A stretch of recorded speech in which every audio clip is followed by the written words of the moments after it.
is my first twin-engine airplane, and that's my last twin-engine airplane.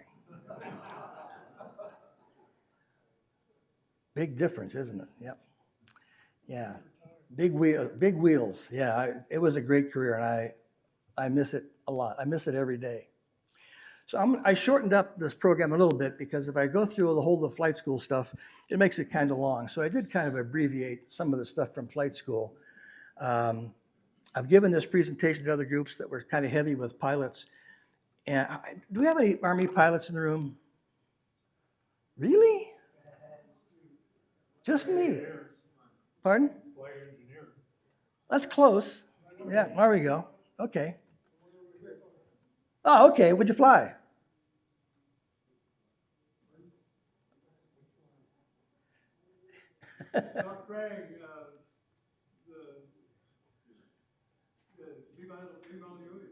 Cool. Okay. Thank you.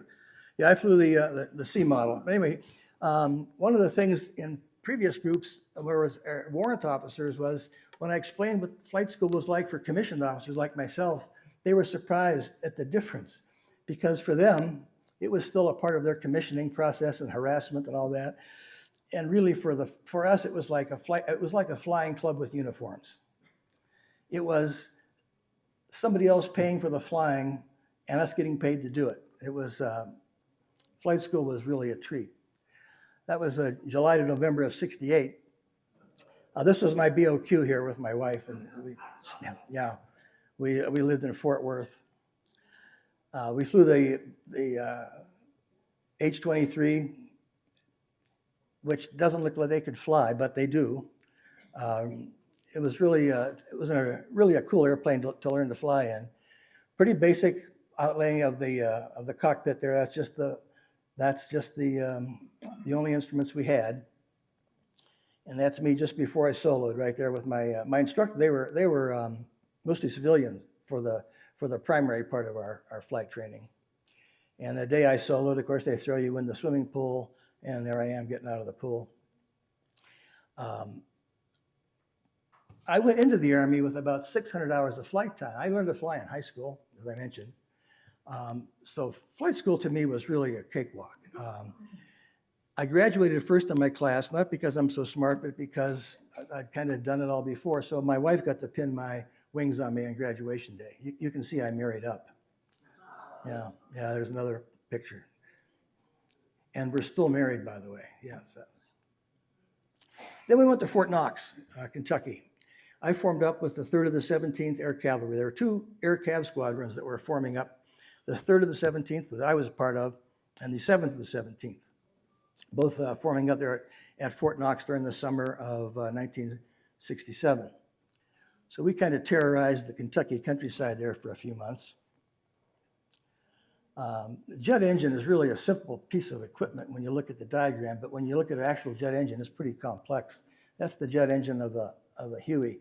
One of the great things about the Huey at the time, again, we're talking mid-60s, the Army was thrilled that the Huey only required 4 hours of maintenance for every hour of flight time, which was a big downgrade from some of the old piston-powered airplanes, which required a lot more maintenance.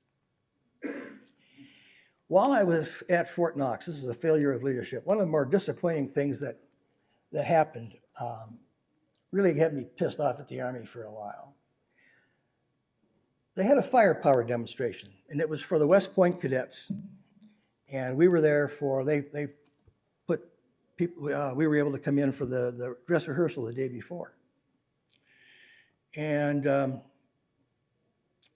Fort Knox, as many of you know, is the armor school. So the commanding general wanted to have this big display with APCs and tanks and helicopters. So they practiced for a couple weeks, and we were there for the dress rehearsal. And I'm in the stands with my binoculars, and my wife sitting next to me. And we see a bunch of tanks come out, a bunch of APCs come out and line up. And just then, a couple of Hueys come over this little berm, flying right toward the stands. And I'm looking at this, and I see something flutter down between the 2 Hueys. Oh, that's strange. And then I see one of them roll over on its back, crashed upside down. The other one kind of just flared and landed right side up, crashed. Everybody on this one died. And everybody on this one was injured, but they lived. And it was because they were flying. You never fly a formation side by side. You always have the leader and a follower. The general that ran Fort Knox didn't like them flying this way, or this way. He wanted them side by side. And he was told this is not safe, but he insisted that this is what they do. The pilots were brand new warrant officers right out of flight school. They're going to do what they're told. And this is very difficult to fly a helicopter side by side and trying to manage the distance. And sure enough, the rotor blades meshed. And 11 people on this one died. A bunch of these guys were injured. 2 of the people on this one were brothers. The pilot and one of the infantrymen were brothers. And I asked our operations people, why didn't you tell him, the general, that this isn't safe? Said, well, we did. He insisted that we do it this way. Of course, the general blamed it on us, and we had to have a safety stand down the next day because we were not safe.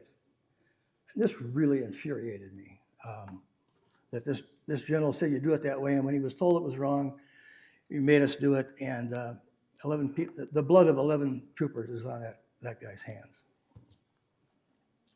This is me, the steely-eyed killer, as we're loading up the gunship. I flew the Charlie model gunship with the miniguns. We did a couple of exercises out in down in Dahlonega, Georgia, and some in West Virginia, and we ended up being really a pretty good.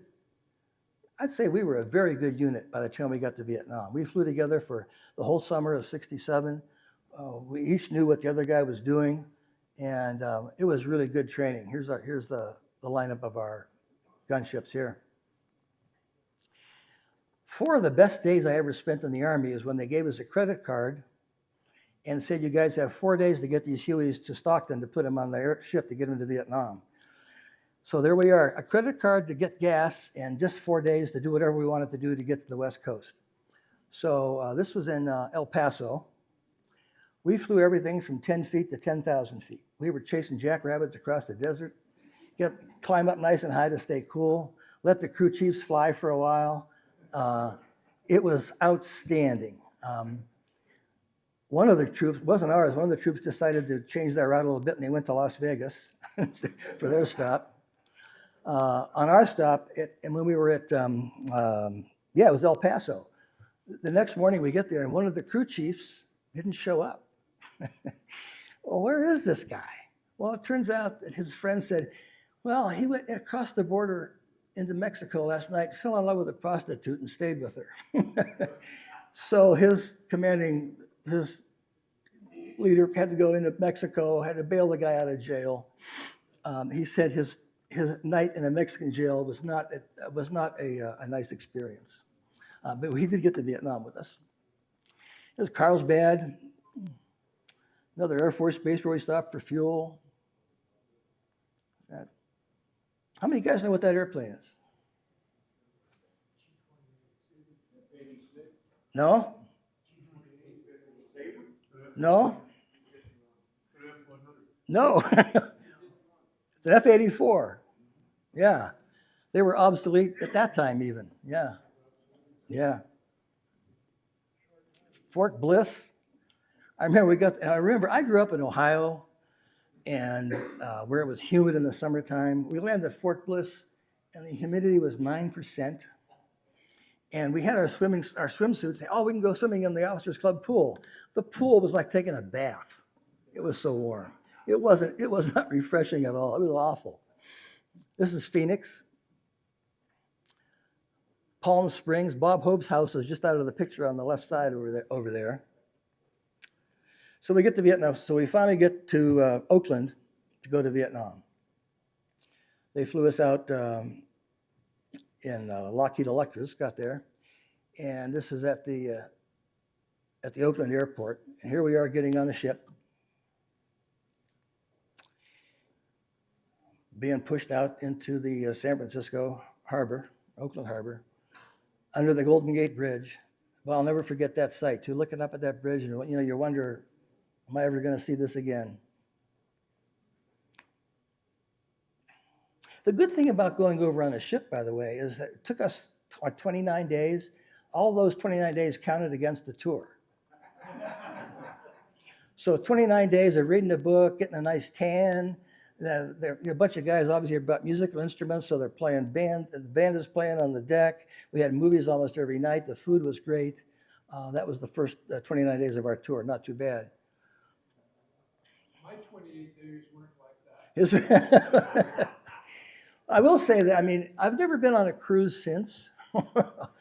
People say, hey, we got these great cruises. I said, the last time I was on a cruise, my stateroom had 7 other first lieutenants, and no, I'm not going on a cruise. It doesn't appeal. And I got there, they started shooting at me, so no, it was not fun. So this is took the road into Zion. Zion is where we started our tour for the 3rd to the 17th. And this is definitely, I know I'm not in Kansas anymore moment.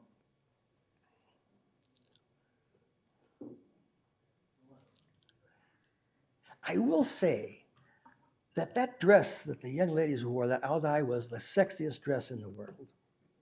It is really very flattering. And this gal here on the bicycle, yeah, it's cool. And of course, we had the obligatory Filipino girl band. This was at Zion, where they sent me for my in-country orientation. And I get there, and yeah, welcome to Vietnam, Yankee Dog. Yeah. So we get there, and they send me up to Zion for my in-country orientation. And the guy that I'm flying with says, tonight is our night to be on mortar alert. But don't worry, we haven't been mortared in weeks. It's not going to happen. If this were a movie, there would be music playing right now. Like, da, da, da, da, da, da. So the deal is we go out to the Hueys, we go through the pre-flight check, get everything done, go through the whole flight, and we get right down to the trigger pull to start it. We stop right there, turn the battery switch off. So if we have to go fly, we just jump in the Huey, untie the rotor blade, pull the button, and go. Good, all right. So at Dao Tian, they had a French, it was the Michelin rubber plantation, is where they are. So this really cool French villa that we're staying in. It's really nice. Bunk there, but we go to bed, of course, with our boots still, everything on, so if we have to go. But nothing's going to happen, remember. Well, that's what happened. Siren goes off, the mortar rounds start falling. So I said, nothing's going to happen, huh? Says we're running out to the helicopter. And as I'm running out, about from me to the American flag there, a mortar round lands, maybe a little closer. It seemed like it was about right there, but it's probably not that far. Lands and sprays me with dirt and mud. And I get to the helicopter and I'm doing this. I thought, no, I'm still here. It's just all mud and dirt. And we take off, of course. By the time we get airborne, the VSC have packed up their mortar rounds and they're gone. So you do it to get the helicopters out of harm's way, I guess. But that was my second day in country welcome. So we get to Tay Ninh after a few weeks down around Saigon. They sent us up to Tay Ninh, and we built our own officers club. Now we had several warrant officers who are on their second tour, and these guys know stuff. They come back one day with a deuce and a half full of building material. And the company commander, Major Luck, by the way, Major Luck, I'll talk about him in a minute, he became a general. Major Luck says, where did you guys get, don't tell me. So they found all this building material somewhere around the post, and we built our officers club from stuff that came from God knows where. First, Tay Ninh and Zion both, a lot of aviation stuff going on, C-123, here we go. The buffalo, the caribou that the Army gave to the Air Force. The gas station, here. A bunch of Hueys coming in. You can see the sky crane down there getting refueled. This was Zion, the base at Zion. And that was our transportation. The flight line is kind of far away from where we lived. And so we had to put guys in the vehicles to take them out to the flight line. Well, it became apparent quite soon that we needed another vehicle. So these same warrant officers that found the building material for the officers club said, we need another Jeep. We're operating out of Coochie. He said, I got a friend that flies Chinooks. I'm going to ask him, if we steal a Jeep, can he get it back to Tain Inn for us? He said yes. Meet me at the fuel depot at whatever it was, 1600. Okay. So at about 1300, these guys are out. They go by the parking lot in the Coochie PX. And here's a Jeep. You guys all know there's no ignition, there's no keys. They just have the ignition, right? And how did we secure them? With a chain and a lock, right? Oh, there's the Jeep, unsecured. On the back of it, it said HQ6, 25th Medical Battalion. That's the CO's Jeep. Some poor private is buying a pack of cigarettes in the PX.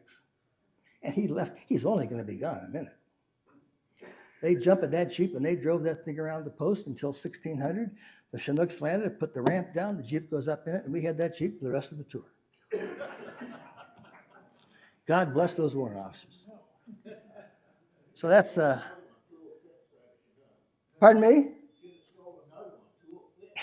Yeah, that's right. You're right. We only needed, you only push your luck so far. So yeah, put him in the Chinooks, and then we had that Jeep for a long time. Here's Gary Luck there on the left there with the map. Gary Luck, another picture. He was the general that in the, Desert Storm with the Kuwait thing. He was the general that pulled that sweep up around to the north and everything, that working for Schwarzkopf. I heard that on the news that General Luck was doing that, and he was my CO, and I was actually his pilot for a while. He was a phenomenal commanding officer, and we just loved him. He was a great guy, and he probably heard this story maybe he heard this from somebody else, but his opening remarks when he took over the company was that he says, look, he says, my job is to keep you guys safe. And I know that we get stuff coming down from headquarters, and my job is to deflect as much of that as I can. But sometimes the shit comes so fast, it overflows my hand, and it's going to hit you. And I'm sorry. And we thought, that's our guy. And he did do that. He tried to keep us from as much of the baloney as he could, but sometimes it's too much, and it hits you anyway. That's what I flew, the Charlie model.